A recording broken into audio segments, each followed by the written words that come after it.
The autumn of 1971 descended upon Chicago with a particular heaviness that year, a weight that seemed to press down upon the city's broad shoulders like a premonition of tragedy yet to come. The city pulsed with its usual rhythm, traffic flowing through the canyons of downtown skyscrapers, the L trains rattling overhead on their iron tracks in patterns they had followed for nearly a century, businessmen and women moving briskly through the streets with purpose and ambition that characterized an era when hard work and determination still seemed to guarantee prosperity. It was a time when Chicago held tightly to the identity it had built for itself over more than 100 years. A city of industry, of commerce, of men who made deals and built empires with their own hands and fierce determination. This was the era when the stockyards still sent their distinctive aroma through the South Side, when the factories along the Chicago River still produced goods that powered the American economy, when downtown office workers still dressed in the formal attire that suggested the serious business of making money. The Chicago Loop, that rectangular district bounded by the Chicago River on 3 sides, and Lake Michigan on the 4th, was the beating heart of everything. Office towers rose like monuments to American capitalism, their dark facades reflecting the autumn sky in shades of gray and steel. The streets below were crowded with professionals, each one climbing their own ladder of success, each one pursuing their own version of the American dream, that uniquely American promise that hard work and intelligence could transform a person's circumstances entirely. October 19, 1971, would begin like any other autumn Tuesday in this landscape of ambition and commerce. The weather was cool, but not yet cold. The trees in Grant Park beginning to show the first touches of autumn color, the streets still busy with the rhythm of commerce that defined the city. But within the span of a few hours, one building would become the epicenter of a mystery that would baffle investigators for decades and captivate the public imagination for generations to come. Our subject was a man named Edward Morrison, though the case would eventually become known throughout Chicago, crime circles simply as the Chicago Office Murder or the Loop Mystery. Morrison was not merely a businessman. He was a successful entrepreneur who had built a modest but respectable commercial enterprise over nearly 3 decades of careful, methodical work. He was 58 years old at the time of his death, a widower, his wife having died of cancer 15 years earlier, and a man whom colleagues and business associates described as meticulous, detail-oriented, and profoundly private. Those who worked with him noted that Morrison maintained an almost obsessive level of control over his financial affairs and his personal information. He was the kind of man who questioned every bill, who reviewed every contract with a magnifying glass of scrutiny, who maintained separate accounting systems just to verify the work of his accountants. Colleagues noted that he could become explosive when details didn't align, when numbers didn't reconcile, when anyone dared to suggest that his judgment might be flawed. But there was another side to Edward Morrison that surprised people who encountered it. Despite his difficult temperament and his demanding nature, Morrison was not considered a villain by most. He was a hard man, yes, and demanding, but a fair one in most respects. He paid his employees well, provided them with benefits that were genuinely generous for the era, and those who met his exacting standards found him to be a reasonable boss who valued loyalty and competence above all else. Morrison's business focused on commercial real estate consulting and investment, the art of identifying undervalued properties, assessing their potential, and helping clients navigate the complex landscape of Chicago's real estate market. In the late 1960s and early 1970s, Chicago's commercial real estate market was booming, and Morrison had positioned himself well to profit from this expansion. By all accounts, Morrison had been making money steadily throughout the 1960s and into the early years of the 1970s. The office itself was located on the 34th floor of a prestigious building in the heart of the Loop, a location that spoke volumes about Morrison's success. The building, constructed in the 1920s during an earlier era of Chicago's commercial expansion, had been updated and maintained with precision.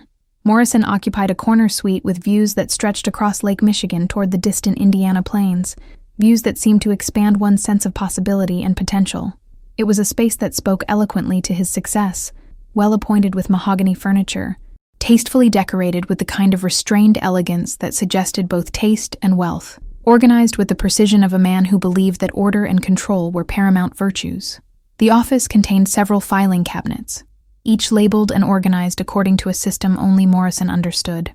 A large wooden desk dominated the center of the room, positioned so that Morrison could see anyone entering while maintaining his privacy. Behind the desk sat the safe, a large, impressive piece of office furniture built into the wall, a professional-grade model of the kind used by banks and corporations to secure their most valuable documents and assets. The safe door was heavy steel, with a sophisticated locking mechanism of the type that required knowledge of a numerical combination to open. Few people in Chicago knew what secrets lay behind that steel door, and fewer still knew the numbers that would unlock it. Very few people had complete access to this space. Dorothy Chen, Morrison's secretary, controlled the appointment schedule with an iron fist that had become legendary in Chicago commercial circles. Very few visitors were granted entry to Morrison's inner sanctum without prior scheduling and explicit approval. Dorothy had worked for Morrison for 15 years and had developed an almost sixth sense about whom he would want to see and whom he would prefer to avoid. On Tuesday, October 19, 1971, Edward Morrison arrived at his office as he did every weekday morning, following a routine that had been virtually unbroken for nearly 3 decades. The weather had turned cool overnight, and he wore his customary dark suit and conservative tie, a uniform that he had adopted years ago as part of what he called his professional presentation protocol. He entered the building at approximately 7:45 a.m., a habit that allowed him to get a significant head start on the day before the phones began ringing and demands began accumulating on his desk. He rode the elevator to the 34th floor, a silent ascent that passed through multiple levels of the Chicago business world. He greeted the night security guard, a man named Thomas Brennan, whom he had employed for several years, with a curt nod. There was no warmth in these interactions, but there was a consistent recognition of human presence. Morrison proceeded to his office suite, unlocked the door with the key that hung on a small silver chain attached to his belt, and entered the space that had become his sanctuary. Dorothy Chen arrived at her desk at precisely 8:30 a.m., as she had for the past 15 years, without exception or significant variation. She had worked for Morrison longer than she had worked anywhere else in her professional life, and in that decade and a half, she had learned to read his moods, his preferences, and his patterns with almost supernatural accuracy. She immediately noticed something unusual about Morrison's schedule for that day, as she reviewed the handwritten note he had left for her on her desk. The note was written in Morrison's distinctive handwriting, precise, angular, with each letter formed with geometric precision. It read, "Chen, no calls before noon. No appointments scheduled before 12:00 p.m. I am working on an important project this morning and require complete uninterrupted focus. Do not disturb me under any circumstances. Do not forward calls. Do not allow anyone into the office. E.M." This was not entirely unusual. Morrison occasionally requested such periods for deep focus work on projects he considered sensitive or complex. But Dorothy noted the urgency and insistence in his handwriting, the way certain words had been underlined for emphasis, the overall tone of someone operating under pressure or anxiety. She would later tell investigators that Morrison had seemed distracted the previous afternoon, his mind clearly elsewhere, his interactions with her shorter and more terse than usual. The morning proceeded quietly, as mornings often do in successful businesses, where the machinery of commerce functions without drama or visible incident. Dorothy processed the usual correspondence, organized the files that Morrison would need for his afternoon meetings, and prepared his afternoon calendar with the meticulous attention that her boss demanded. The office maintained a kind of suspended silence, that particular quiet that comes in professional environments where everything is running smoothly, where the work is proceeding according to established protocols and procedures. By 10 a.m., Dorothy had completed most of her morning tasks. She had confirmed Morrison's afternoon appointments, had prepared the necessary documents, and had answered the few phone calls that came through her switchboard. Everything was proceeding according to routine, according to the established rhythms of business. She had no way of knowing that within the next 90 minutes, her life would be forever divided into before and after. It was at approximately 11:15 a.m., just over 3 hours after Morrison had arrived at his office, and 2 hours and 45 minutes after she had left him undisturbed in accordance with his explicit instructions, that Dorothy rose from her desk to deliver some documents that required Morrison's signature. This was routine, a normal part of her daily responsibilities, something she had done hundreds of times over the years. She walked to his inner office door, carrying the papers in a folder, and knocked, as she always did, respecting his privacy in a way that had become almost ritualistic after 15 years. There was no response. She knocked again, slightly louder this time, calling out his name, "Mr. Morrison, I have those contracts for your signature." Still silence answered her. The silence had a quality to it, not the peaceful silence of a man concentrating deeply on work, but something else, something that carried an almost ominous weight. Dorothy described to investigators, in the days and weeks following the discovery, that she felt a strange cold sensation at the base of her spine at that moment.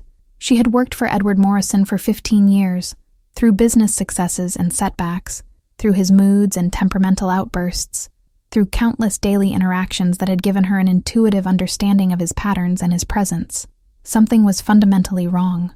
She knew it with a certainty that transcended logic or rational thought. She turned the handle of his office door. It was unlocked, which Morrison always left it during working hours despite the presence of a lock, and pushed it open slowly, almost reluctantly, as though some part of her was trying to prevent what she was about to witness. What she saw in that moment would haunt her for the rest of her life, appearing in her dreams and her waking thoughts. An image that would become permanent in her memory, no matter how many decades would pass. Edward Morrison lay slumped over his desk, his body arranged in a position of grotesque finality. His right arm dangled limply toward the floor, his hand hanging freely in a gesture that suggested surrender. His face was turned sideways, resting against the cool mahogany surface of his desk. His eyes were open but unseeing, the light of consciousness extinguished forever. Blood had pooled around his head in a spreading halo of deep red, staining the documents he had been working on in the final moments of his life.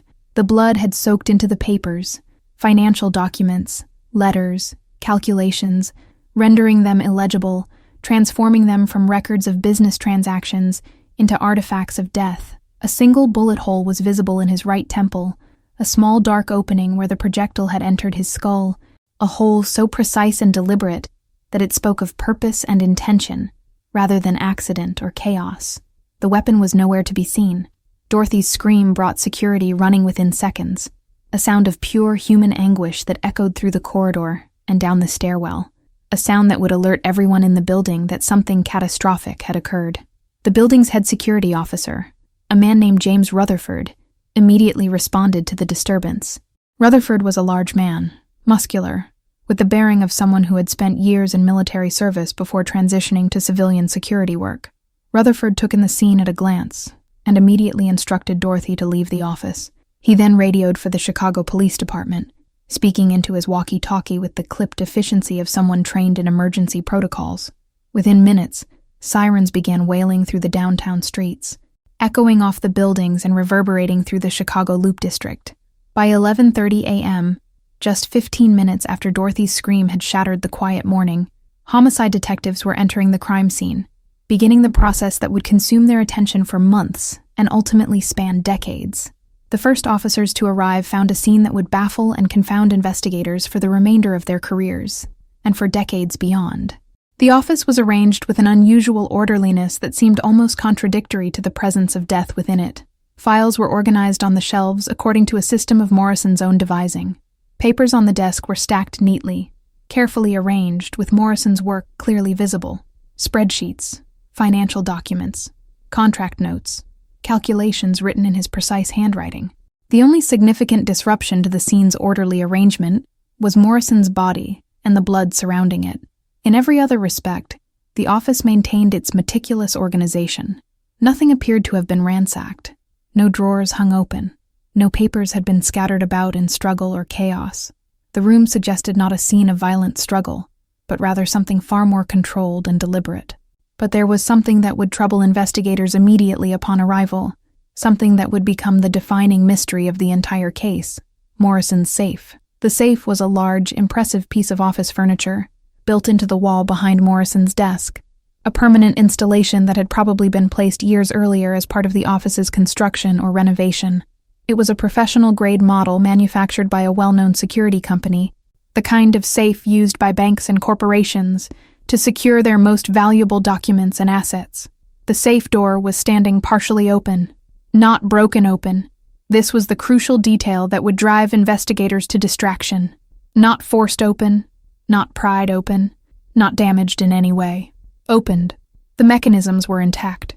There was no sign of forced entry, no evidence of damage to the lock or hinges, no scratches or prying marks that would indicate that someone had attempted to force the lock. The safe appeared to have been opened with knowledge of its combination, opened by someone who knew the numbers that would unlock it. This detail, more than any other single piece of evidence, would haunt the investigation. The safe had been opened, yet nothing, according to initial examination, appeared to have been stolen. Morrison's personal effects remained in place. His wallet lay on his desk, containing approximately $430, and his identification, a substantial sum for the era. His watch, a valuable gold Rolex that he wore daily, remained on his wrist, its value certainly exceeding several months' wages for most workers. Jewelry in a drawer remained untouched. Cufflinks, rings, and other pieces of personal ornamentation that might have been targets for a thief lay exactly where Morrison had apparently stored them. None of these items bore any marks of disturbance. The cash that most criminals would have sought immediately was ignored, left behind as though it held no value to the person who had opened the safe. But what had been inside the safe? That was a question that would take on profound and increasing importance as the investigation deepened, and as investigators began to form theories about what might motivate someone to enter Morrison's office and execute him with a single, precise shot to the head. Detective Leonard Walsh was assigned as the lead investigator on the Morrison case by the Chicago Police Department's Homicide Division. Walsh was a 20-year veteran of the CPD, a man with a reputation that was not built on flashy detective work or dramatic breakthroughs, but rather on something far more valuable: meticulous, methodical investigation. He was not known for the kind of intuitive leaps that popular crime fiction celebrated, nor was he the type to make bold claims or dramatic assertions based on incomplete evidence. Instead, Walsh was a detail man, someone who believed with profound conviction that careful documentation and systematic interviewing could eventually reveal the truth about any crime, no matter how complex or seemingly inexplicable. His colleagues called him the accountant because of his obsessive approach to documentation and his refusal to proceed without written verification of every detail. In a police department where hunches and intuition sometimes took precedence over careful procedure, Walsh represented a different approach entirely. Walsh was 62 years old at the time of the Morrison investigation, a career detective who had seen Chicago at its best and worst, who had investigated murders both mundane and bizarre, who had developed an almost encyclopedic knowledge of criminal behavior patterns and investigation protocols. He approached the Morrison case not with any preconception about what might have transpired, but rather with a commitment to following the evidence wherever it might lead. Walsh's first order of business was to establish a timeline with absolute precision, a process that would require hours of patient questioning and verification. He interviewed Dorothy Chen for nearly 2 hours that same afternoon, after she had been given time to compose herself, and after she had been checked by paramedics to ensure she had not suffered a medical crisis from the shock of discovery. Walsh went over her account again and again, asking her to recount every detail she remembered, no matter how small or seemingly insignificant. Dorothy provided a clear, consistent account. Morrison had arrived at his office at approximately 7:45 a.m., had sent her a note around 8:00 a.m., requesting an uninterrupted morning with no calls and no appointments, and had not responded when she knocked on his door at 11:15 a.m., at which point she had discovered his body. This meant that the murder had occurred sometime between 7:45 a.m. and 11:15 a.m., a window of 3 hours and 30 minutes, in a building with security guards on duty, with surveillance records, and with dozens of employees arriving for work throughout the morning. Surely someone would have seen something significant. Surely the killer would have left some trace, some evidence of their presence that could be documented and analyzed. Yet as Walsh began to examine the physical evidence more closely, the traditional markers that homicide investigators relied upon seemed to be absent. There were no fingerprints found on the safe's handle or mechanisms.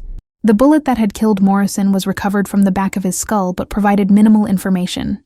A .38 caliber bullet, a common caliber, mass-produced, impossible to trace to any particular weapon without ballistic comparison evidence. Most troubling to Walsh was the complete absence of any murder weapon. A thorough search of Morrison's office revealed no gun, no weapon of any kind that could have been used to commit the murder. The killer had apparently removed the weapon, taking it with them as they departed the scene. The building's security logs were examined immediately by Detective Walsh and his team.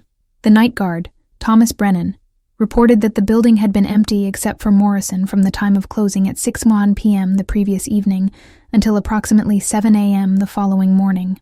At 7 a.m., the day shift security began, and the building started to fill with arriving employees following the patterns of the Chicago business world. Brennan specifically remembered Morrison arriving at approximately 7:45 a.m. He noted that Morrison had seemed preoccupied, almost anxious, more withdrawn than usual even for a man known for his quiet demeanor. Brennan had held the building's front door for Morrison, as he did for all arriving employees, and Morrison had simply nodded in acknowledgement without speaking, a pattern consistent with his usual interactions. The elevator logs, primitive by modern standards but meticulously maintained according to the building's procedures, showed that the elevator to Morrison's floor had been accessed 5 times between 7:45 a.m. and 11:30 a.m. The times were recorded, though the identity of the passengers was not always clear or documented. Twice the elevator had definitely been used by Morrison, once upon his arrival and once later in the morning, but other trips to the 34th floor had no clear attribution. But elevator logs could be unreliable, Walsh knew from experience. Employees often held doors for others, and not every trip was always recorded with precision. The building's elevator system had no sophisticated recording mechanism, just the manual log maintained by the building's management. Moreover, the stairwell could be used by anyone without any record being made at all. An experienced visitor or employee would certainly know this. More troubling to investigators than the elevator logs was the fundamental question: how did the killer enter Morrison's office? Had they come with Morrison? Had they been waiting inside when he arrived? Had someone allowed them access through the building's security? Had they simply walked into the building, taken the elevator or stairs to the 34th floor, and entered an office that might have been left unlocked by its occupant? The questions multiplied. Was the killer someone Morrison himself knew? Someone he would admit without question? Was it a visitor Morrison had agreed to meet, despite his explicit instruction to Dorothy that morning? Or was it someone who had somehow gained access through subterfuge or disguise? Over the following weeks, Detective Walsh began assembling a detailed picture of Edward Morrison's life, not just the public facade of the successful businessman, but the complex human being beneath that carefully maintained exterior. He interviewed colleagues, business associates, employees, family members, and friends. What emerged through these dozens of conversations was a complex and often contradictory portrait. On one hand, here was a man of achievement and success, someone who had built an enterprise through intelligence, hard work, and careful attention to detail. But on the other hand, here was a man who was not universally liked, who could be demanding to the point of cruelty, and who was prone to explosive anger when mistakes were made. Several employees recounted incidents where Morrison had publicly humiliated workers over minor errors. One assistant named Richard Holbrook described an incident that had apparently occurred approximately 2 months before the murder. Morrison had thrown a stack of papers across his office in rage when a report contained a calculation error, a single misplaced decimal point that had resulted in incorrect totals. Holbrook described Morrison's face turning red, his voice rising to a shout, his complete loss of control for those few minutes. Other employees had witnessed the incident, and it had become part of the office folklore, a cautionary tale about the importance of precision when working for Edward Morrison. But Morrison was not considered a villain by most. He was a hard man, yes, but a fair one in most respects. He paid his employees well compared to other companies in Chicago. He provided them with generous benefits, health insurance, pension contributions, paid vacation time, benefits that many employers had not yet adopted as standard practice. Those who met his exacting standards found him to be a reasonable, even generous boss, who valued loyalty and competence above all else, and rewarded both with financial appreciation. Yet as Walsh dug deeper, as he examined Morrison's business relationships and financial records, a more troubling picture began to emerge. Morrison had enemies. Perhaps not enemies in the sense of people who wished him dead, but certainly people with whom he had serious, significant disputes. One of the most significant was a man named Marcus Holloway, a real estate developer with whom Morrison had had a major falling out approximately 6 months before the murder. Holloway had invested heavily in a commercial development project based on Morrison's recommendations and financial projections, investment of his own capital amounting to approximately $500,000, a substantial sum in 1971, worth roughly $3 million in modern currency. The project had ultimately failed. Market conditions had deteriorated. The development timeline had been extended due to construction delays and cost overruns. The final outcome had been that Holloway had lost most of his investment, nearly $500,000 simply evaporating due to business decisions that had proven catastrophically wrong. Holloway had confronted Morrison about the failed investment approximately 3 weeks after the extent of the loss had become clear. Witnesses reported that the confrontation had been heated and dramatic, filled with anger and recrimination. Holloway had accused Morrison of deliberately steering him toward a bad investment, possibly even to profit from Holloway's losses through some obscure financial arrangement. Morrison had denied the accusations vehemently, but the relationship was permanently damaged by this encounter. Holloway had even threatened legal action against Morrison, publicly stating that he intended to file a civil lawsuit alleging fraudulent inducement and breach of fiduciary duty. However, nothing had come of these threats. Holloway's legal consultations with attorneys had apparently persuaded him that his case was weak, that proving deliberate fraud would be difficult, and that pursuing the matter through courts would be expensive and unlikely to result in recovery. When Detective Walsh interviewed Holloway approximately 1 week after Morrison's death, the developer presented the appearance of a man nursing a profound grievance. His business had suffered from the financial loss. His confidence in his own judgment had been shaken to its core. He still harbored deep anger toward Morrison, bitterness that seemed to have calcified over the intervening months. Walsh asked Holloway directly, "Where were you on the morning of October 19th, 1971? Holloway hesitated before responding, a pause that would have raised alarm bells in any experienced investigator's mind. He said that he had been at home, in his residence in the Lakeview neighborhood. His wife could not confirm this, however. She had left early that morning to visit her sister who was ill, and Holloway had said he remained at home alone, working on some personal projects. No one else could verify Holloway's alibi for the critical time window. No one had seen him. No photograph or document placed him at home or elsewhere. He simply could not be accounted for during the crucial 3-hour and 30-minute window when Morrison was being murdered. Walsh obtained a warrant to search Holloway's residence and vehicle. The detectives thoroughly examined the property, looking for any trace of a .38 caliber weapon, looking for any evidence that Holloway might have been at Morrison's office, but no gun was found. No clothing was discovered that bore any trace of Morrison's blood. No evidence emerged that suggested Holloway's presence at the crime scene. Yet Holloway remained on the suspect list, for his motive was clear: financial loss, humiliation, and continuing anger toward the man he blamed for his misfortune. Other suspects emerged as the investigation expanded. There was Philip Dennison, a disgruntled former employee who had been fired by Morrison approximately 2 years before the murder. Dennison claimed he had been wrongfully terminated after he had confronted Morrison about accounting irregularities, missing funds, unexplained journal entries, and transactions that did not appear to reconcile with actual business activities. Morrison had denied Dennison's allegations, had stated that Dennison was being terminated for incompetence and for making unfounded accusations against the company's accounting practices. Dennison had never pursued legal action, though he had made some vague threats about reporting Morrison to various business authorities and regulatory agencies. However, Dennison had spent time in prison in the late 1960s for forgery and fraud charges, and he had a known history of harboring grudges against former employers.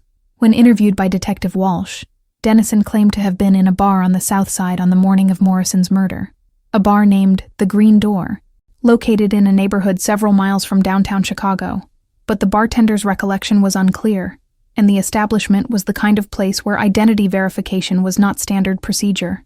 No one could definitively confirm Dennison's presence at the bar. No credit card receipt existed. These were still the early days of plastic credit cards, and cash transactions dominated most transactions. Dennison remained a person of interest, but unconfirmed in his alibi. There was also James Rutherford, the building's head security officer, the man who had called for police when Morrison's body was discovered. Rutherford was a large, muscular man in his mid-50s, a former military officer who had transitioned to civilian security work after completing his service. While Rutherford had called for police immediately upon Morrison's body being discovered, investigators noted that Rutherford had a direct key to Morrison's office, part of his authorized duties as the building's head security officer. Rutherford was interviewed extensively over multiple sessions. He claimed that he had been on patrol in the building throughout the morning, making his regular security rounds, checking various areas of the building according to his standard procedures. Multiple employees corroborated seeing him at various times during the morning, in the lobby, in the hallways, on different floors of the building. But there were gaps in Rutherford's documented timeline, moments when he could not be accounted for by any witness. Moreover, investigators learned that Rutherford was in significant financial difficulty. He was being sued by creditors over unpaid debts. He faced possible foreclosure on his home. His daughter needed expensive medical treatment for a chronic condition, and his insurance was inadequate to cover the costs. Could Rutherford have been desperate enough to kill for money? Could Morrison's safe have represented opportunity, a chance to access cash reserves and improve his dire financial situation? When Rutherford's personnel file was examined by Detective Walsh, investigators discovered something remarkable. Morrison had been planning to fire him. A memo found in Morrison's office, dated just 3 days before the murder, indicated that Morrison had determined Rutherford was stealing from the office. The theft was minor in an absolute sense. Petty theft, mostly small items of value, supplies that Rutherford had apparently removed from the building for personal use, but theft nonetheless. Morrison had written in the memo, "Determine legal procedures for termination of Rutherford due to documented theft. Present evidence Friday morning. Consult with legal counsel regarding potential civil litigation." Friday morning would have been the day after Morrison's death. Had Rutherford somehow learned of this intention? Had he discovered that Morrison had documented evidence against him? Had he acted preemptively to protect his employment and his income? Yet again, the physical evidence was lacking. Rutherford was not known to own a .38 caliber handgun. No witness placed Rutherford in Morrison's office at the time of the murder. He had been seen elsewhere in the building, and while the financial motive was apparent and the opportunity existed, there was no direct evidence linking him to the crime. As the investigation deepened throughout the late autumn and into the winter of 1971, the question of the safe became increasingly central to the investigation. It consumed Detective Walsh's thoughts, appeared in his notes, and became the subject of repeated interviews and examinations. What had been inside the safe? Why had it been opened? If robbery was not the motive, and the evidence strongly suggested it was not, given that nothing appeared to have been stolen, then what was the safe's significance? Why had the killer taken the time to open it?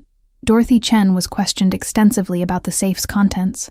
She recalled that Morrison had been extraordinarily secretive about what he kept in the safe, treating it almost like a sacred vault of private information. From her occasional glimpses, when she had to retrieve something at Morrison's request, she believed it contained important business documents, some cash reserves, and perhaps personal documents of significance to Morrison himself. However, Dorothy could not provide a definitive inventory of what should have been in the safe on the morning of the murder. Morrison had never told her explicitly what the safe contained, and he had certainly never allowed her to open it or to know its combination. Morrison's younger brother, Charles Morrison, was located in California and contacted by telephone. Charles lived in Los Angeles and had maintained limited contact with his older brother in recent years due to geographic distance and personality differences. However, Charles was brought into the investigation as Edward's closest living relative and as a potential source of information about Edward's habits and possessions. Charles was asked if he knew anything about the safe's contents. After considerable hesitation, Charles revealed that Edward had mentioned to him during a phone conversation approximately 2 years earlier that Edward maintained what Edward called a personal security fund, money kept aside, in the safe for emergencies or unexpected business needs. Charles remembered Edward saying that this fund had grown substantially over the years, as Edward had been paranoid about having adequate cash reserves in case of business disruption or personal crisis. Charles believed the amount had been substantial, possibly in the range of $50,000 or more, a fortune in 1971, equivalent to approximately $300,000 in modern currency. For a man of Morrison's success, maintaining such a cash reserve was not unprecedented, but it was remarkable. If $50,000 in cash had been stored in the safe, then why hadn't it been taken? Why had the safe been opened, providing clear evidence that someone had accessed it, but its apparent contents left apparently untouched? This contradiction drove investigators to distraction. One possibility that emerged in various interviews and case discussions was particularly intriguing. Whoever had opened the safe knew the combination. This was not someone who had picked the lock, a specialized skill that would leave traces and marks on the mechanism. This was not someone who had attempted to force the safe open through violence or mechanical means. This was someone who apparently walked to the safe, entered the correct series of numbers, and opened it with precision and ease. This suggested either that Morrison himself had opened the safe, perhaps to retrieve documents or cash for the meeting that would lead to his death, or that someone else had known the combination through some other means. Had Morrison confided the combination to someone he trusted? Had he written it down in a location where it might be discovered by someone else? Detective Walsh returned to questioning Dorothy Chen about the safe's combination and about any potential locations where Morrison might have recorded the numbers. Dorothy insisted, repeatedly and consistently, that she had never known the combination, that Morrison had been scrupulous, obsessive, even, about keeping such security information to himself. Morrison had been the kind of man who believed that knowledge was power and that security derived from limiting access to critical information. He would never have written down a combination where it might be discovered, or so Dorothy believed. Morrison was simply too careful, too security conscious, too paranoid about the possibility of theft or unauthorized access. But in mid-November 1971, more than 3 weeks into the investigation, Detective Walsh received a piece of information that seemed to offer potential breakthrough. One of the detectives on the case, a younger investigator named Robert Chen, no relation to Dorothy, reported that during a more thorough examination of Morrison's desk drawers, he had discovered something unusual. The desk had a false bottom in one of the center drawers, a common security feature in executive desks.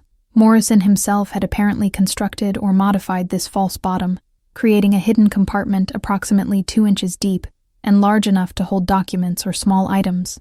When investigators opened this hidden compartment, they found several items: a key to a safe deposit box at a bank on Michigan Avenue, some photographs of Morrison's deceased wife, and, most significantly, a piece of notepaper upon which were written a series of numbers: 36, 12, 18, 42, 27. These numbers matched the combination to Morrison's safe. The combination had been written down and hidden in what Morrison had apparently believed was a secure location. The irony was not lost on Detective Walsh. Morrison's obsessive attention to security had been undermined by his own practical need to record information he could not entirely trust himself to remember. But this discovery raised new and troubling questions. Had someone discovered this hidden compartment? Had the killer found the combination through this discovery? Had the note been disturbed, examined, or replaced after the killer had accessed it? The detectives examined the false bottom compartment carefully. According to forensic examination, there were no signs of disturbance. The compartment appeared to have remained undisturbed and intact. If the killer had discovered the combination this way, there was no evidence that they had disturbed the compartment or the surrounding desk. This suggested that either the killer had known the combination through other means, perhaps through direct knowledge from Morrison, or through observation of Morrison entering the combination over time, or through some other source of information, or that the killer had somehow opened the safe without needing to know the combination. But the latter possibility seemed unlikely. There was no evidence that the safe had been forced or damaged. Every forensic indication suggested that the safe had been opened with precise knowledge of the combination. However, during the winter investigation, a breakthrough seemed possible, though it would ultimately lead to more questions than answers. A woman named Susan Baker came forward voluntarily with a shocking allegation. Baker was approximately 40 years old, an attractive woman with an air of sophistication and intelligence. She came to Detective Walsh's office and asked to speak with him privately about Edward Morrison. When interviewed, Baker revealed that she had been involved in a romantic relationship with Edward Morrison for approximately 2 years before his death. She was not married at the time, lived independently in Chicago, and had met Morrison at a business conference where her company's interests had intersected with his consulting business. According to Baker's account, Morrison had pursued her with intensity and determination, much as he pursued everything else in his life. He had been lonely since his wife's death over a decade earlier, isolated by his demanding work and his inability to form meaningful personal connections with most people. Baker, for her part, had found Morrison interesting despite his difficult temperament. She appreciated his intelligence, his business acumen, and his subtle sense of humor that emerged when he allowed himself to relax. Their relationship had apparently been conducted with considerable secrecy. Morrison was concerned about how his business associates might view his personal relationships. Baker herself was private by nature, and had not publicized her connection to Morrison to her own colleagues. According to Baker's account, Morrison had shared with her aspects of his life and personality that he apparently showed to few people. He had confided in her about his fears regarding his business, his concerns that market conditions were becoming less favorable, his worry that he might be losing his competitive edge as he approached his 60s. Most significantly, Baker alleged that Morrison had revealed to her the location of the safe's combination. Morrison, according to Baker, had shown her the hidden compartment in his desk drawer, had shown her the piece of notepaper with the numbers written upon it, and had told her exactly where to find this information if she ever needed access to his cash reserves. Morrison had allegedly told her, "I'm showing you this because I want you to know that I have protected you in my will. You understand me? If something happens to me, you'll need to know how to access these resources. Knowledge is security." Baker claimed that she had not been particularly interested in this information at the time. She had not thought through the implications of what Morrison was sharing. She had simply accepted this revelation as further evidence of Morrison's desire to demonstrate commitment to their relationship through gestures of vulnerability and trust. However, the implications seemed clear to Detective Walsh. Morrison's killer might have been someone Morrison trusted enough to share this information with, or someone who had discovered it through a careful search of his office and his desk. When Detective Walsh examined the false bottom of Morrison's desk again, the combination was indeed there, but it was still present. The paper containing the numbers was undisturbed, suggesting that whoever had opened the safe had either known the combination through other means or had somehow memorized it after viewing it. But if the killer had memorized the combination after viewing it, this suggested that the killer had had time to access the hidden compartment, to examine its contents, to record or memorize the combination numbers, all before Morrison's death. This scenario suggested planning, preparation, and deliberate intent. Baker's testimony, while potentially significant in pointing toward possible connections and motives, also raised troubling questions about Edward Morrison's character and his personal life, questions that cast him in a more vulnerable light than the public figure that Chicago knew. Baker described an Edward Morrison quite different from the hard businessman and demanding employer that most knew. A lonely man, frightened about his business prospects, prone to dark moods that could last for days, and increasingly paranoid about his competitors and about the possibility of business failure. She mentioned that Morrison had recently become convinced that someone in his office was embezzling funds from his company, siphoning off money through various accounting manipulations. This conviction had apparently consumed his thoughts and had motivated him to conduct secret audits of company accounts during late-night sessions in his office. She recalled that Morrison had told her, "They're stealing from me. I know they are. I've seen the discrepancies, but I have to be careful about how I approach this. I can't let them know I'm investigating. If I make an accusation that I can't prove, I'll destroy the company's morale and potentially expose myself to legal liability." This detail opened new investigative avenues for Detective Walsh. Had Morrison discovered embezzlement? Had he confronted someone about it? Had that confrontation turned violent? Had someone Morrison had accused of theft murdered him to silence him or to prevent discovery? Detective Walsh ordered a comprehensive audit of Morrison's business records, a process that would take several months and would require the assistance of forensic accountants. The investigation would need to examine years of financial records, thousands of transactions, and complex accounting relationships. The audit eventually revealed that no systematic embezzlement had occurred, though there were some small accounting irregularities that appeared to have resulted from simple errors rather than deliberate theft. Bookkeeping errors, miscategorized expenses, journal entries that had been recorded in the wrong accounting periods. These kinds of minor mistakes that occur in any business, but that might appear suspicious to someone predisposed to suspicion. However, several employees came forward during the audit process to report that Morrison had been behaving erratically in the weeks before his death, frequently questioning their timekeeping records, their expense reports, and their access to company funds. One accountant reported that Morrison had subjected her to several hours of interrogation about specific transactions, questioning whether she had properly recorded expenses, whether she had misappropriated funds, whether she was being truthful about her work activities. This interrogation had been conducted in front of other staff members, constituting a kind of public humiliation for the accountant, a demonstration of Morrison's suspicion and his willingness to publicly accuse employees of dishonesty. By December 1971, approximately 2 months after Morrison's death, the investigation had developed into a complex web of potential suspects, motives, and theories, but no clear evidence pointing conclusively to a single perpetrator. Detective Leonard Walsh had interviewed over 40 individuals. He had examined financial records spanning years, personnel files for dozens of employees, and business correspondence that attempted to illuminate Morrison's relationships and concerns. He had consulted with forensic experts about the bullet recovered from Morrison's brain. The .38 caliber bullet was mass-produced, a common caliber used in numerous handguns manufactured by various companies. Without a specific weapon to compare against, the bullet provided minimal information. No unique markings or characteristics could be definitively attributed to any particular gun. Most troubling to Walsh was the complete and persistent absence of any murder weapon.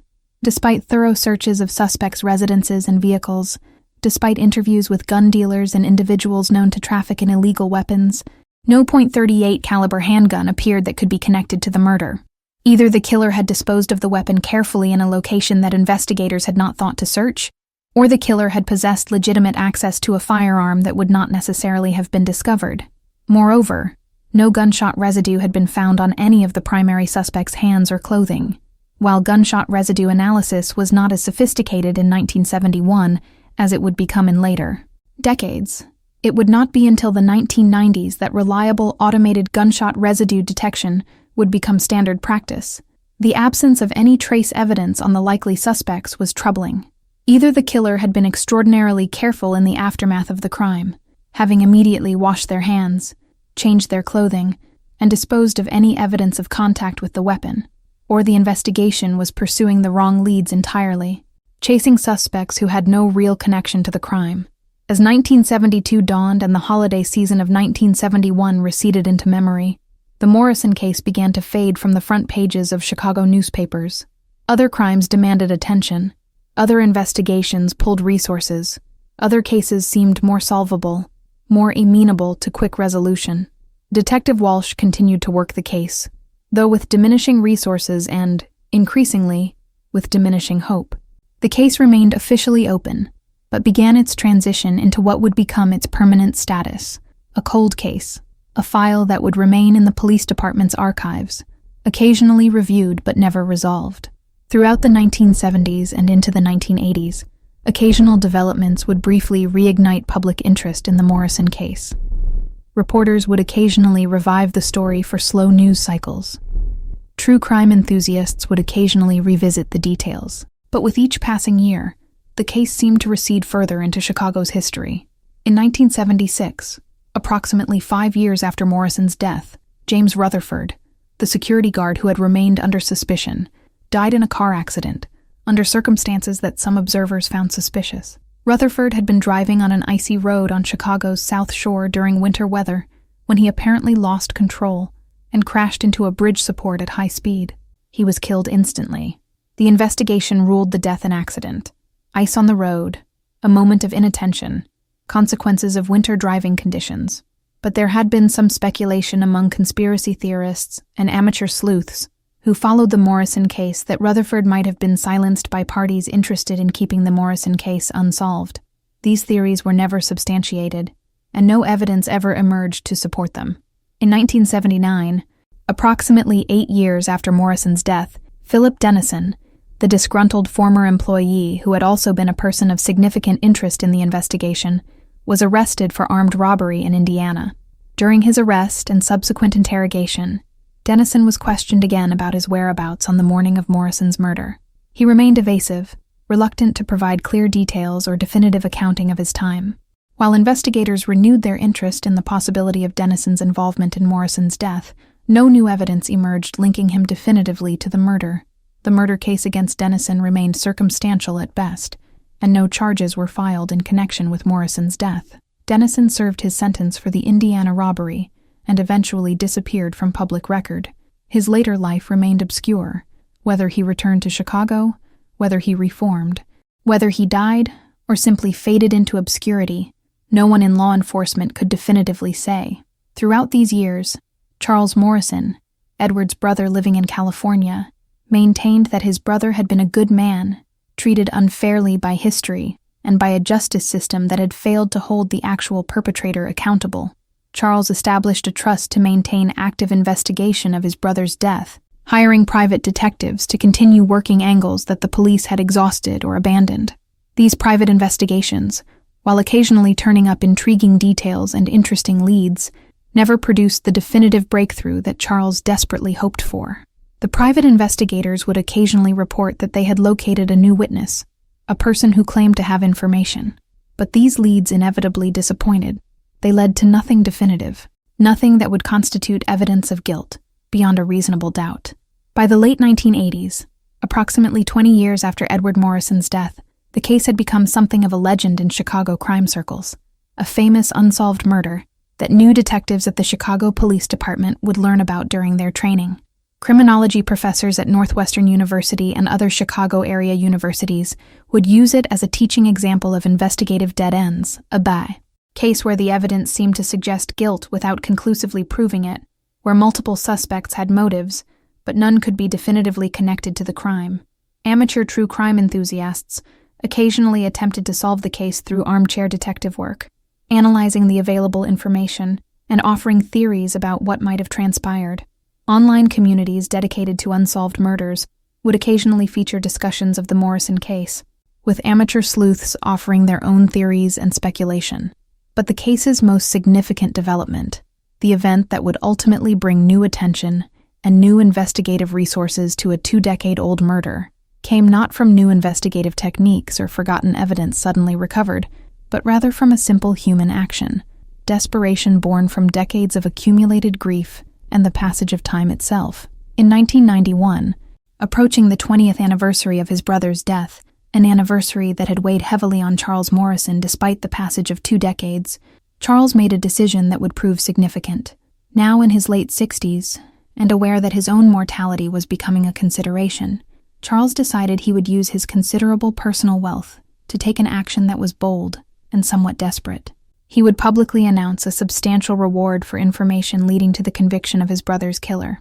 The reward would be $100,000, an enormous sum at that time, equivalent to approximately $250,000 in modern currency. The announcement came as something of a shock to the Chicago Police Department, the media, and to the wider Chicago community. Most cold cases received minimal attention. They were filed away, reviewed occasionally by detectives with spare time, but generally receiving only perfunctory investigation as other cases demanded resources and attention. But the Morrison case had always retained a certain prestige within Chicago crime circles. It was not a street crime, not a gang killing, not a crime born from desperation or drugs, or the casual violence that plagued Chicago's lower-income neighborhoods. It was a mystery that had claimed a successful businessman working in Chicago's commercial heart, and it had been completely unresolved for 2 decades. The reward announcement renewed interest in the case significantly. Newspaper articles appeared in major Chicago publications. Local television news stations ran segments revisiting the case. The Chicago Tribune published a feature story about Edward Morrison's life, his death, and the 2 decades of investigation that had produced no conviction. The renewed publicity attracted attention not just from the media, but also from law enforcement. Detective Leonard Walsh, who had retired from the Chicago Police Department in 1985, was brought back in a consulting capacity to work on the Morrison case once again. Now, in his early 70s, Walsh brought renewed energy and dedication to the investigation, even as his body was showing the effects of his age and the decades of difficult work.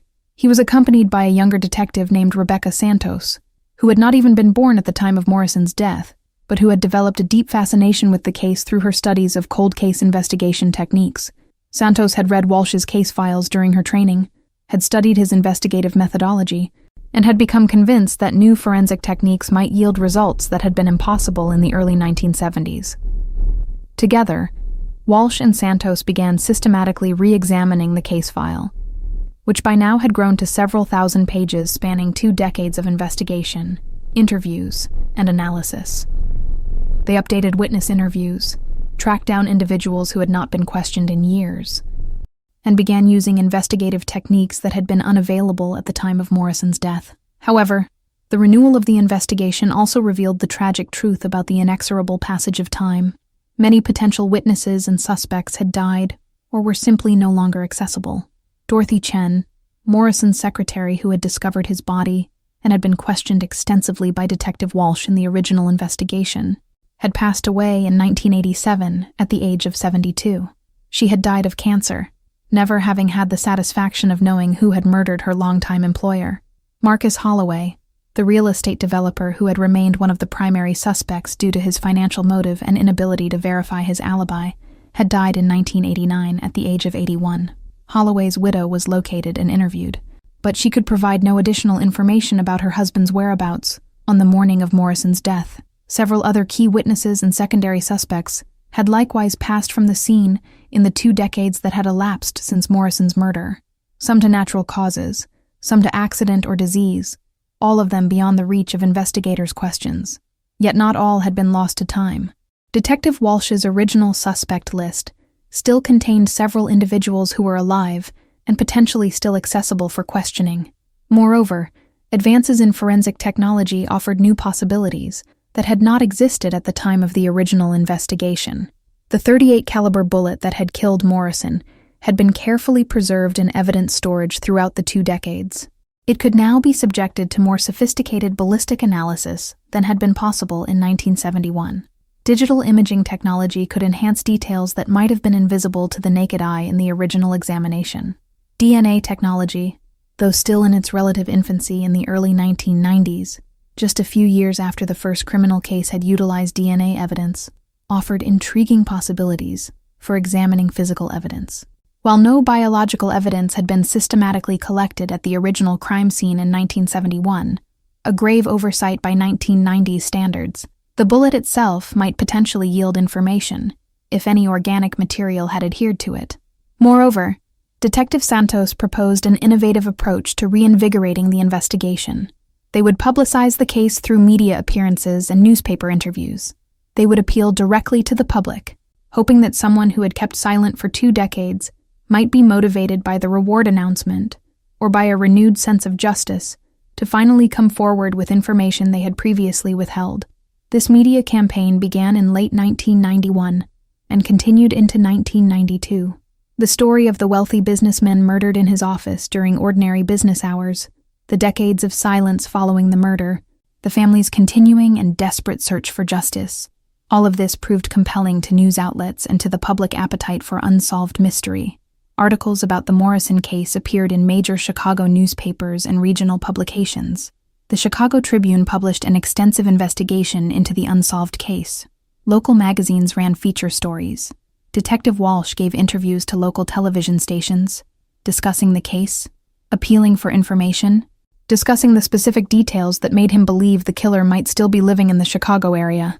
True crime magazines ran feature stories. National publications picked up the story. Within weeks, the Morrison case had gone from being a forgotten piece of Chicago criminal history to being once again a matter of active public interest and discussion.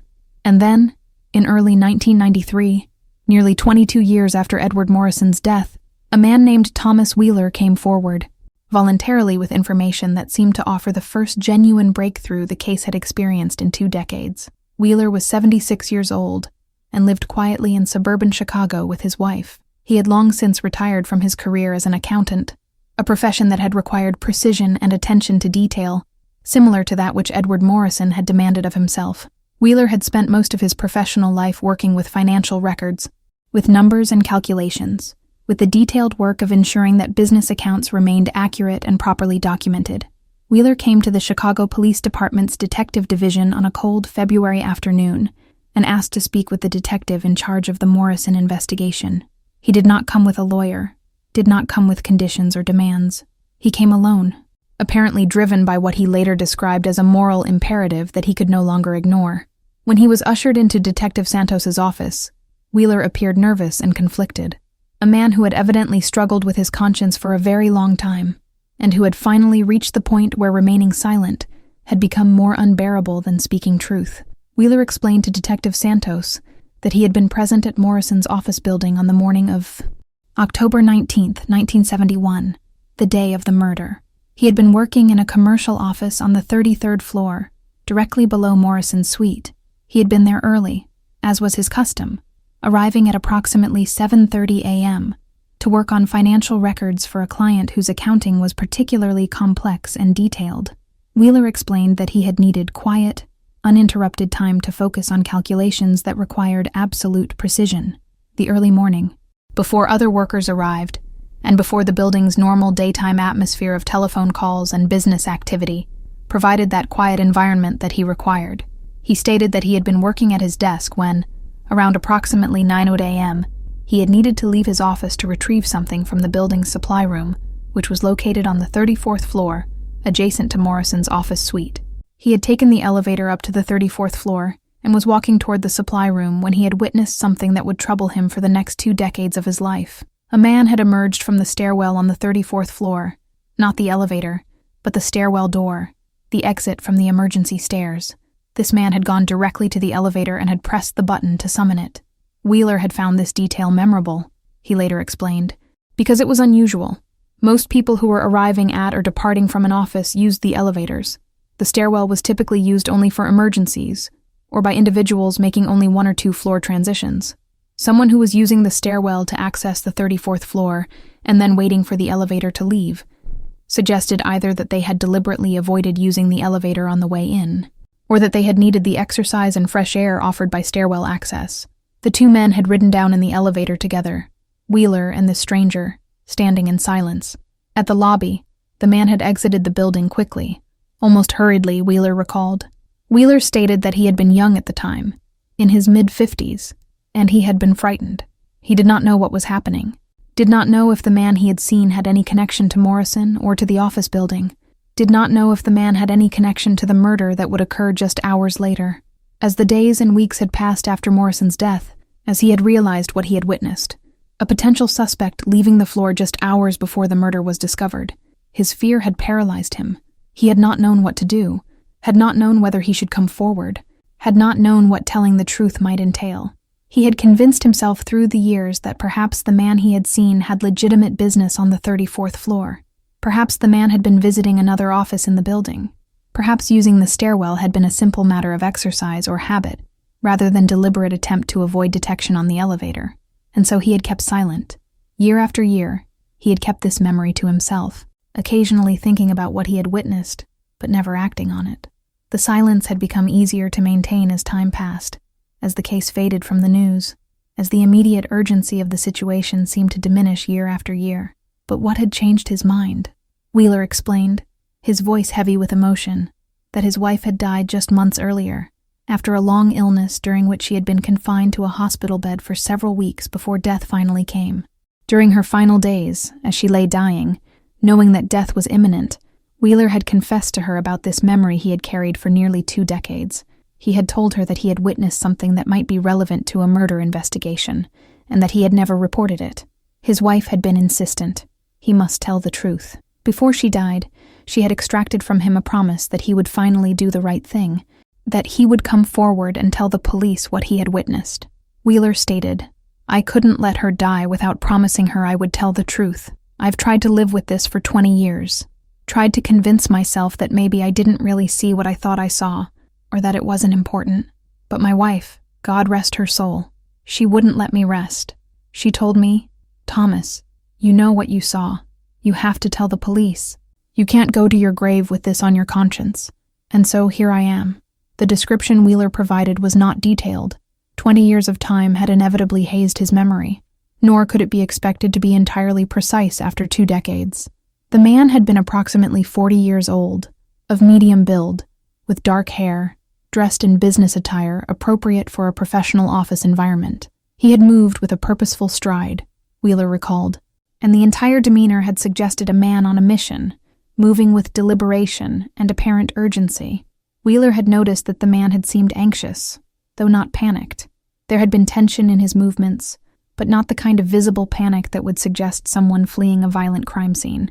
The description fit any number of individuals who might work in or visit such an office building on a typical morning in 1971. It was a description that could apply to hundreds or thousands of men in Chicago, a description that was frustratingly vague and unhelpfully general. However, one detail stood out, a detail that Wheeler had mentioned specifically, and that seemed to have triggered a kind of resonance with Detective Santos. Wheeler stated that as the elevator doors had closed, he had caught a glimpse of the man's jacket. There had been a small amount of what Wheeler believed at the time to be water staining on the right shoulder of the man's jacket, a damp spot, perhaps a few inches across, the kind of stain that might result from contact with water or other liquid, or perhaps blood. Wheeler had not been entirely certain at the time, and the memory had grown hazier over the decades, but he remembered thinking in that moment that it was an unusual stain, a detail he had noted without fully understanding its significance.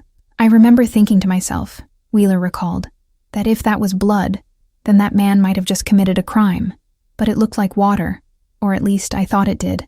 It was just a moment of glimpse before the elevator doors closed. I couldn't really tell for certain." Detective Santos took Wheeler's statement with meticulous care, recording the interview, documenting every detail, treating the information with the seriousness it seemed to deserve despite its obvious limitations and its 2-decade delay in being reported. She asked Wheeler repeated questions about the man's appearance, about the time of day he had witnessed the encounter, about the exact location on the floor where he had seen the man emerging from the stairwell. She went over the details multiple times, attempting to ensure accuracy and attempting to consolidate Wheeler's memory as much as possible. Detective Santos consulted extensively with Detective Walsh about Wheeler's account and about the potential significance of this witness testimony. The two detectives recognized that a 47-year-old revelation, while obviously imperfect and potentially unreliable, was nonetheless substantive information about a case that had been essentially at a complete standstill for 2 decades. However, the challenge of utilizing this information was immediately apparent. With such a vague description and no clear identification of the person Wheeler had witnessed, how could they determine who the man had been? The description could apply to thousands of individuals. Without additional information, without some mechanism to narrow down the pool of potential suspects, Wheeler's account, while interesting, might remain essentially unusable. Santos and Walsh reviewed the records of everyone who had worked in Morrison's office building in 1971. They cross-referenced employment roles, attempted to reconstruct the lists of people who had offices on the 34th floor or nearby floors, and tried to identify individuals who might have been present in the building on the morning of Morrison's death and who fit Wheeler's general description of appearance. One name stood out from their research: David Harrison, a commercial real estate agent whose office was located on the 33rd floor, directly below Morrison's suite. This was extremely significant because Harrison would have had legitimate reason to be in the building on the morning in question. He would have worked there regularly. He would have been a familiar presence. Harrison had been approximately 42 years old in 1971, fitting Wheeler's general description of approximately 40 years old. The photographs that were available from that era showed Harrison to be a man of medium build with dark hair, fitting the general physical description Wheeler had provided. Most significantly, Detective Santos discovered through her review of old investigative records that Harrison and Morrison had known each other professionally. They had both worked in the commercial real estate sector of Chicago's business community. They had occasionally competed for the same business opportunities. They had been participants in the same professional networks, attending the same conferences and business events. Moreover, as Detective Santos dug deeper into Harrison's history and his background, she discovered something remarkable and potentially very significant. David Harrison had disappeared in 1973, just 2 years after Morrison's death. He had literally vanished from Chicago, leaving behind an empty apartment, an abandoned business office, and essentially no forwarding address or indication of where he had gone. For the next 2 decades, from 1973 until 1993, Harrison had essentially dropped off the grid. He was not listed in any Chicago business records. His name appeared in no professional publications. His family, when contacted by investigators in 1993, reported that they had not heard from him in years and did not know where he was or whether he was even alive. By the time the Morrison reward had been announced in 1991, David Harrison's current whereabouts were completely unknown. Locating him would require significant investigative effort, utilizing databases and resources that had become available only in the modern era of computerized record-keeping and interstate law enforcement coordination. Detective Santos expanded the investigation significantly to locate David Harrison. She contacted federal agencies, utilized newly available databases, reached out to law enforcement in other states, and followed leads that appeared promising but often petered out into dead ends. It took several months of persistence and patient investigation work, but eventually, Detective Santos's efforts bore fruit. Law enforcement investigators located David Harrison living under an assumed name. He had been living as David Henderson in Arizona. He was now in his mid-60s and worked as a bookkeeper for a small business in Tempe, Arizona. He had spent the past 2 decades living a quiet life, apparently under a new identity, far removed from Chicago and from his past. When Chicago police detectives, in cooperation with Arizona law enforcement, confronted David Harrison, or David Henderson, as he had been calling himself, with the details of the Morrison investigation, and with Thomas Wheeler's account of seeing a man leaving Morrison's floor on the morning of the murder. Harrison initially denied any involvement in the crime.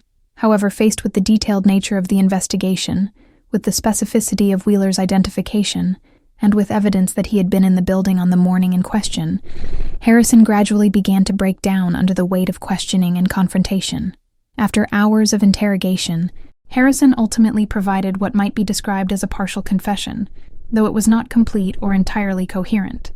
According to his account, he had gone to Morrison's office on the morning of October 19, 1971, specifically to confront him about a real estate transaction that had gone wrong. This transaction was not the same one that had involved Marcus Holloway years earlier. Rather, it was a more recent deal that had resulted in significant financial losses for Harrison personally. Harrison had apparently invested his own capital in a commercial development project based on Morrison's recommendations and financial analysis. Like Holloway's experience, Harrison's investment had gone bad. The project had failed. Harrison had lost money substantially. Harrison's account of the confrontation became increasingly fragmented and contradictory as he described the events of that morning. He claimed that Morrison had mocked him for his lack of business acumen, that Morrison had berated him for making poor investment decisions, that Morrison had become aggressive and threatening during their conversation. According to Harrison's account, the confrontation had escalated physically. He claimed that Morrison had stood up from his desk and had moved toward him aggressively. He claimed that Morrison had drawn a gun from a desk drawer, the gun that would ultimately kill him. He claimed that during what he described as a struggle, the gun had fired, that the bullet had struck Morrison in the head, and that Harrison had panicked and fled. However, as Detective Santos and other investigators reviewed Harrison's confession, they found numerous details that raised significant questions about his account's reliability and truthfulness. The physical evidence suggested that Morrison had not struggled before his death. There were no signs of struggle in the office, no overturned furniture, no defensive wounds on Morrison's hands or arms, which would be expected if Morrison had engaged in physical combat. The evidence suggested that Morrison had been surprised and had not seen the attack coming. Additionally, Harrison's description of how the shooting occurred did not align with the medical evidence. Harrison described a chaotic struggle in which the gun went off accidentally, yet the medical evidence indicated that the bullet had been fired with precision into Morrison's temple. Exactly the type of careful, deliberate shot that would be fired by someone who had pulled the trigger intentionally. Furthermore, Harrison's account of his movements after the shooting was vague and contradictory. When pressed for details about how he had left the building, what he had done with the weapon, how he had managed to leave without being observed or apprehended, his account became incoherent and internally inconsistent. Yet the investigators had a confession of sorts, an admission that Harrison had been at the scene, that he had confronted Morrison, that the shooting had occurred during his presence in the office. Ballistic evidence that might have confirmed or definitively refuted Harrison's confession proved problematic, and ultimately inconclusive. The bullet that had killed Morrison had remained in evidence throughout the 2 decades, carefully preserved in the police department's evidence storage. This bullet could theoretically be subjected to modern ballistic analysis and compared against any weapon that might be recovered. However, determining whether a specific bullet had been fired from a specific weapon in 1992, when no weapon had ever been recovered, and when the original 1971 ballistic analysis had been far less sophisticated than modern techniques, proved to be extraordinarily difficult. Without a weapon to compare the bullet against, the ballistic evidence remained essentially useless as a tool for definitively proving Harrison's guilt or innocence. Nevertheless, the case against David Harrison proceeded to trial in late 1993. The prosecution's case rested primarily on several pieces of evidence: Thomas Wheeler's identification of a man leaving Morrison's office on the morning of the murder, the circumstantial evidence of Harrison's financial motive, and his known animosity toward Morrison, and Harrison's partial confession obtained during interrogation. The prosecution presented Wheeler as their primary witness. Wheeler testified about his recollection of witnessing a man leaving the 34th floor stairwell on the morning of October 19th. He described the man's appearance, his clothing, his demeanor. He described riding down in the elevator with the man, described his observation of the possible stain on the man's jacket. On cross-examination, Harrison's defense attorney brutally attacked Wheeler's reliability as a witness. "How?" the attorney asked. Could Wheeler possibly remember details from an encounter that had occurred 22 years earlier? How could he possibly identify someone from such a brief, incidental encounter? How could he be certain of the date he was recalling? How could he be certain he was not confusing this incident with something else? The defense presented a simple but powerful argument. The evidence was circumstantial at best. Yes, Harrison knew Morrison. Yes, Harrison had a financial motive. Yes, Harrison had apparently left Chicago under circumstances that suggested consciousness of guilt, but none of this constituted proof beyond a reasonable doubt that Harrison had murdered Morrison. The jury deliberated for 2 days, and then, in a verdict that disappointed many who had followed the case for over 2 decades, the jury returned a verdict of not guilty. The jury's decision reportedly hinged on the principle of reasonable doubt.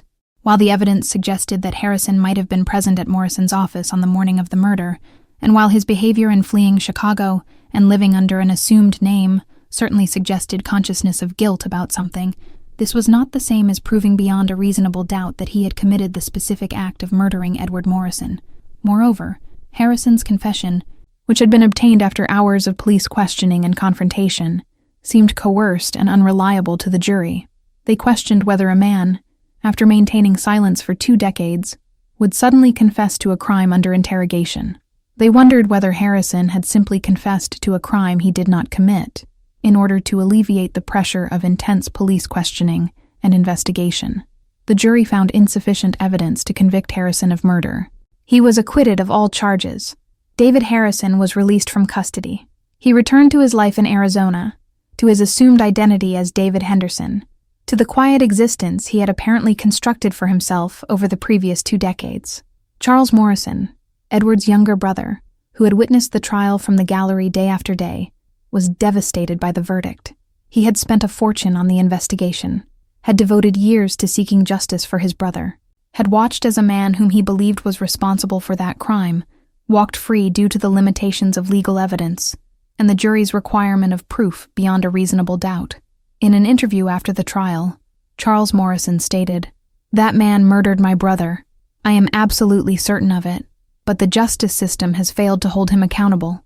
The system requires proof beyond a reasonable doubt, and somehow, despite everything we uncovered, that standard was not met. My brother remains unavenged." In 1995, 2 years after the acquittal, David Harrison died of a heart attack in Arizona. He was 65 years old, still living under the assumed name David Henderson, still maintaining the distance from his past that he had created 2 decades earlier. He died without ever providing a definitive account of what had transpired on that October morning in 1971. Whether he had killed Edward Morrison, whether his confession had been genuine or forced, whether his guilt or innocence would remain ambiguous and unresolved, would remain forever a matter of speculation and conjecture. Charles Morrison lived until 2003, another decade after Harrison's death. Throughout those years, he never stopped believing that Harrison had murdered his brother. He continued to consult with private investigators, continued to support any efforts to reopen the case, continued to pursue the truth despite living in a world where that truth seemed impossible to establish legally. But no new evidence emerged. No new witnesses came forward. No revelation occurred that would change the fundamental stalemate. Evidence that suggested guilt without conclusively proving it. A confession that seemed unreliable. A verdict of acquittal that left the case permanently unresolved. The Morrison case stands today as a testament to the limits of investigation, to the fallibility of human memory, and to the tragic reality that some questions, no matter how urgently we ask them and how desperately we pursue them, may never receive the answers we seek. Edward Morrison himself is long dead. The era in which he lived, 1971, and the immediately preceding decades, is now historical, more than 50 years distant. The Chicago Loop has been transformed by economic forces, by urban development, by the evolution of the American economy from manufacturing and commerce to information services and finance. The building where Morrison died has been extensively renovated. The office where he was found murdered is now part of a different company's suite, its history apparently erased, its past concealed beneath layers of contemporary commercial use. The safe, that mysterious safe that was opened but whose contents remained apparently untouched, was eventually opened by professionals after Morrison's death. The mystery it represented was finally, if anticlimactically, resolved. Charles Morrison inherited the safe, had it opened, and found it contained nothing more remarkable than old business documents and approximately $47,000 in cash. A substantial amount, certainly, but hardly the fortune that some had speculated contained within. Over 50 years have now passed since that October morning. The principal figures in the case, Morrison himself, Thomas Wheeler, Detective Leonard Walsh, Charles Morrison, David Harrison, are all dead or long retired, their testimonies rendered permanently beyond revision or clarification. The case remains open in Chicago Police Department records, technically unsolved, officially unresolved. It stands as a haunting reminder of the limits of justice, of the fallibility of human memory, and of the tragic reality that some mysteries, despite everything we might do to solve them, may remain forever mysteries. For those who study unsolved murders, who attempt to understand how justice can fail despite decades of investigation and enormous resources, the case of Edward Morrison remains a haunting and sobering reminder. A man was murdered in a building full of people, in broad daylight, during ordinary business hours. An investigation ensued.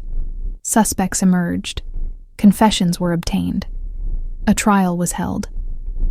Yet the fundamental question, who really killed the wealthy businessman on that October morning in the Chicago Loop, remains unanswered, preserved in files and documents and memories, but never truly solved, never truly put to rest. The case stands as a testament to the limits of investigation, to the imperfection of human justice, and to the tragic reality that some questions may go unanswered, some mysteries may remain unsolved, and some victims may ultimately receive not the justice they deserve, but merely the acknowledgement that their deaths remain mysteries, preserved in history but not resolved by it.